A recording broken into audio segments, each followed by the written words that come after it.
Ashama akkam jirtu hordoftoota keenya Sooretti YouTube channel akkuma video kanarratti argaa jirtaniin Dabbo mi'aa lallaafaa bareedaa Dabbo kana qursii bunaatiif snaakii daa'imman keessaniif bunaan aannaniin shaahiin fayyadamuu ni dandeessanii hojiin isaa immoo garmalee easyidha gara hojii isaatti waliin hadeemna.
Akka kanatti wantoota nu barbaachisan hunda qodaa keenyatti naqannee kaane sirriitti sukkuumuu qabna yoo bicate daqiiqaa 10f hamma harka keenya qabuu dhiisutti.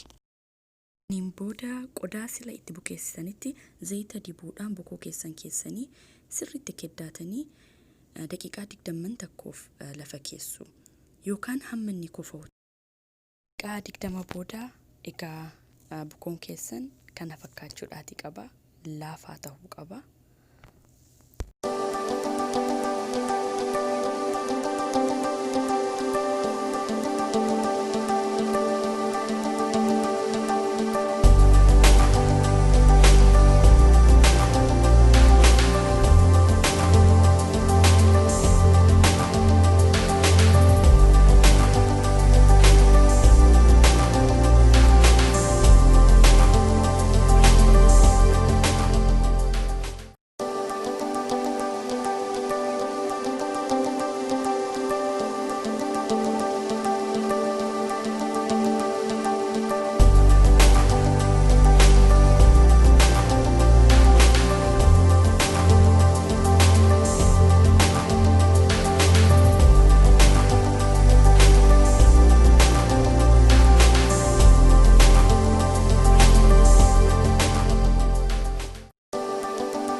Kuni erga damacamee sheepii itti baafame sa'a tokkoof keddaamee taa'ee kofeen boodadha.